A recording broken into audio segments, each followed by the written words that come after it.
bienvenue sur Ange Prisca Dionzo. C'est la troisième vidéo, une série de plusieurs vidéos sur la polygamie. La deuxième vidéo, je parlais des conséquences de la polygamie. J'ai omis de vous dire dans ces conséquences-là que les enfants que nous faisons, vous savez la polygamie, là c'est à cœur ouvert.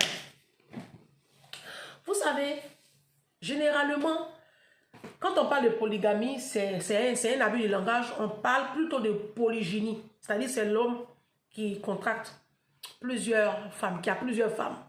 Et généralement, les femmes là, elles se challengent. Chacune va faire plusieurs enfants. Qui va faire plus d'enfants que qui? Sauf que ces enfants-là, quand ils naissent, vous n'avez pas, vous les papas, vous n'avez pas les moyens, les ressources nécessaires pour bâtir ces enfants-là.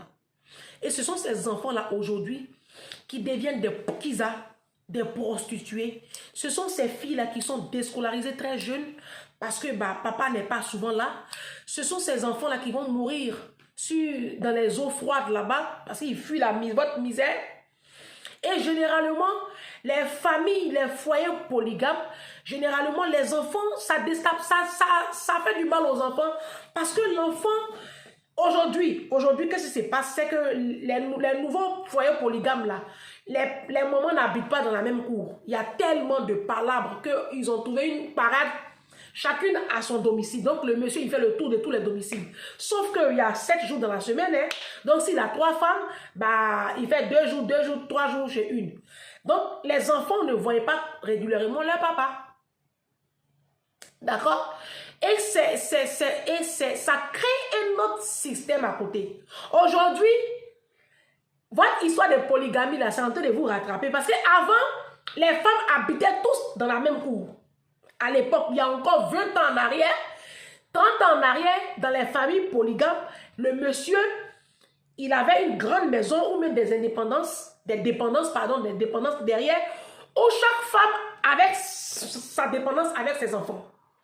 Sauf que ce qui se passe à cause des palabres et des rivalités, vraiment des querelles, ça vous fatigue. Vous-même les hommes, là, ça vous fatigue. Polygamie, là, ça vous fatigue. Parce que vous êtes tout le temps en train de régler palabres. Donc, qu'est-ce que vous avez trouvé comme solution aujourd'hui? C'est de louer maison pour chaque femme, pour ceux qui ont les moyens. Chaque femme a sa maison. Sauf que, voilà ce qui se passe. Moi, j'ai une abonnée qui est sénégalaise. Elle est à Dakar. Elle est 3e femme. Alors, elle a sa maison. Elle a sa maison. Les 2 autres ont leur maison. Elle ne voit pas souvent son mari, hein. Elle voit son mari 2 fois. Elle dit qu'elle a les lundis et les mardis. Donc, tous les lundis et mardis, son mari est à la maison. Après, les autres jours de la semaine, il est avec les autres femmes. Du coup, tous les autres jours de la semaine, là, elle s'ennuie. Donc, elle a contacté un amant. Elle a eu un amant.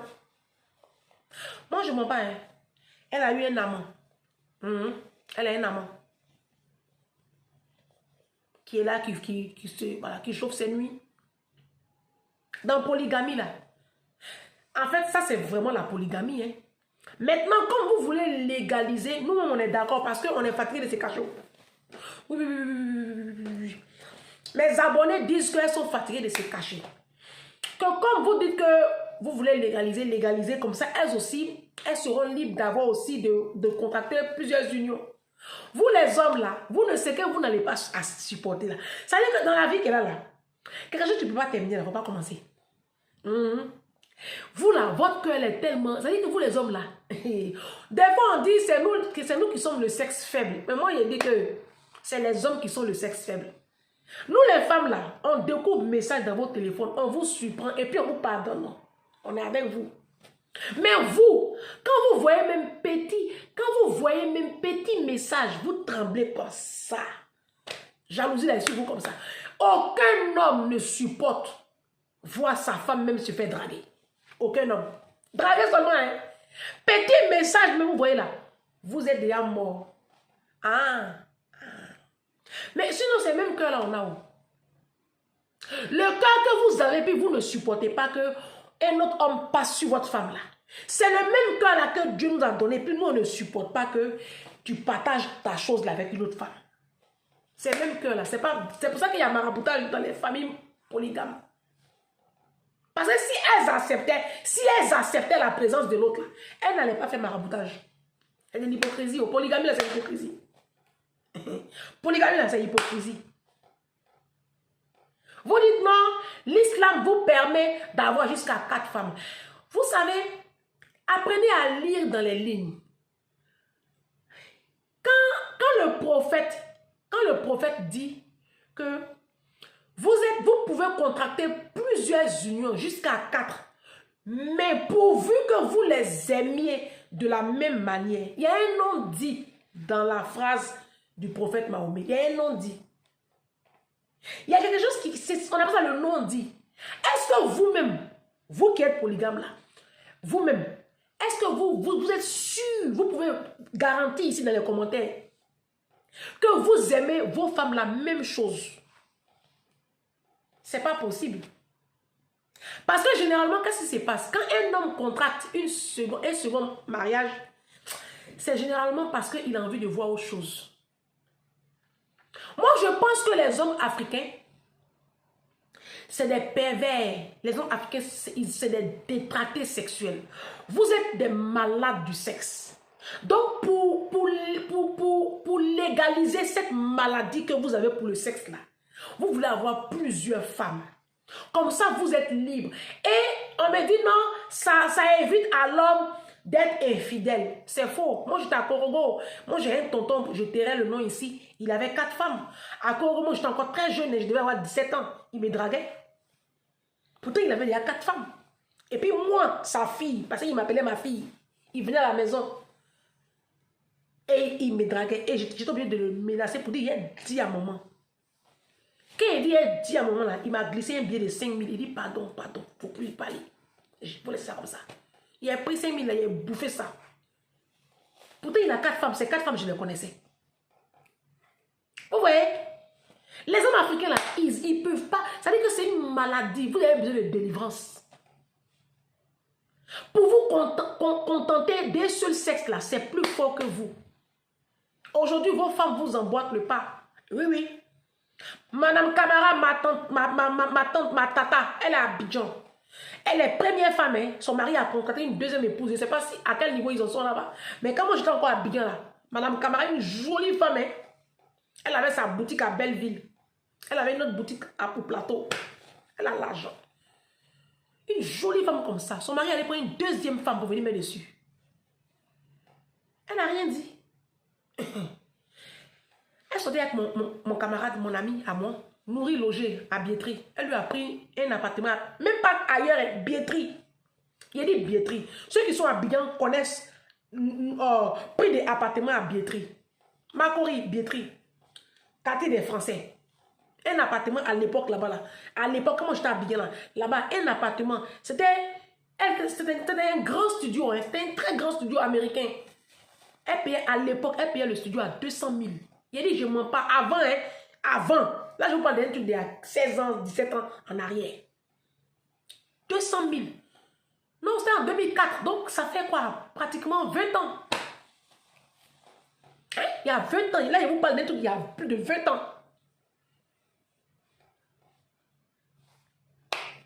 Vous mentez à vous-même. Parce que vos femmes vous trompent. Vous qui êtes vous les hommes polygames là, vos femmes ne sont pas fidèles. Vos femmes ne sont pas fidèles parce que vous les négligez. Si tu as 3-4 femmes, toi tu as quel bon rien même? Vous avez quel bon rien même? À quel moment tu as satisfait les besoins de toutes ces femmes-là? Moi j'ai fait le nord de la Côte d'Ivoire. Au nord de la Côte d'Ivoire, c'est le peuple Senufo. Moi, mon papa a enseigné. Mon papa, il était instituteur quand il a commencé. Après, il a évolué. Et puis, il a fini un grand dans l'administration là-bas en Côte d'Ivoire, dans l'éducation nationale. Sinon, il a commencé au bas de l'échelle en tant qu'instituteur. Donc, son premier poste, c'était à Korogo. Et puis après, quand il s'est séparé d'avec ma maman, il a demandé à être affecté dans les villages là. Là-bas, il avait plus d'avantages. Donc, mon père était à Dasumbo. Dasumbo, c'est un village qui est à quelques encabrures de Korogo. C'est juste après le village de Tisserand, Waranyere. On a Waranyere, Forona, Dasumbo. D'accord? Donc, moi, j'ai fait Dasumbo avec ma grande soeur, un peu plus de 2 ans. Et les Sunfo, Les Sinfo aussi, ils font funérailles. Hein? Si, si. Pas comme nous, les bêtés, mais ils font funérailles aussi. Et ils donnent funérailles et les balafons. Donc, nous, on vendait les beignets et le poisson de sa femme. Si, si, les belles-mères sorcières, là. Moi, j'étais très jeune. J'avais 9 ans par là. Donc, on vendait. À 9 ans, on a de la mémoire. Hein? Moi, je me rappelle comment les femmes la trompaient, les maris avec les... Il a dit, ouais, on va venir faire funérailles en train de danser balafons, là. Elles ont les gars dans taper des balafons, là. Moi, je ne mens pas, hein. Moi, je ne suis pas une menteuse. C'est avant, je mentais beaucoup. Elles sont mariées, hein. À Korogo même, là. Il dit que, quand vous parlez.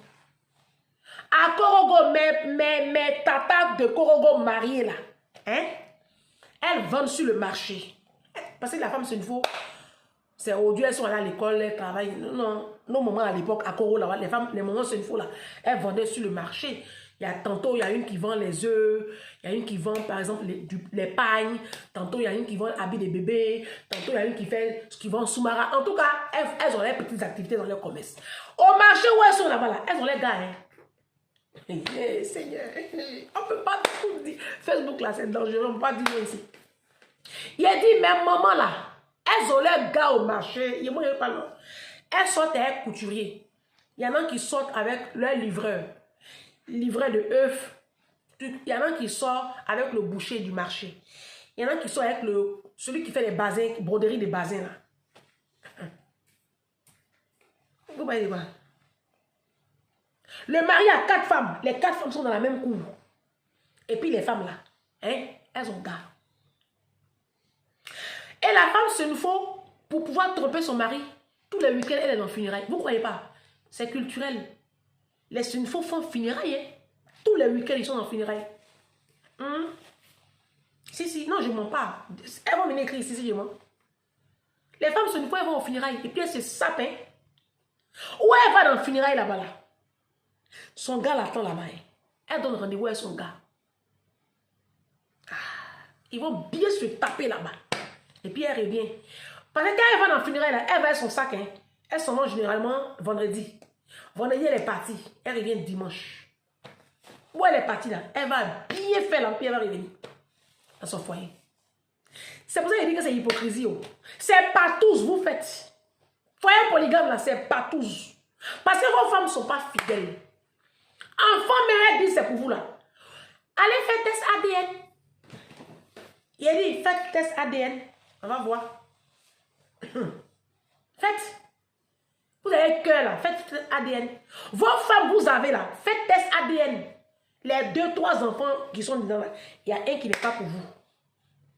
On va faire ça propre pour vous donner. Vous voulez polygamie, non? On va faire ça propre pour vous donner. Ah, si. Pour nous, là, on appelle ça la polyandrie. Nous, on peut contracter plusieurs unions. Vous voulez légiférer dessus, vous voulez que ce soit légalisé.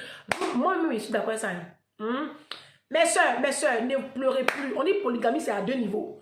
Eux, pour eux, là, c'est polygénie. Nous, c'est polyandrie. Seulement, on n'a qu'à rester vigilant sur la loi qui va passer dans les différents pays, Sénégal, Mali, Côte d'Ivoire, Bénin, Togo. On n'a qu'à être un peu vigilant. Ça n'a qu'à être écrit polygamie.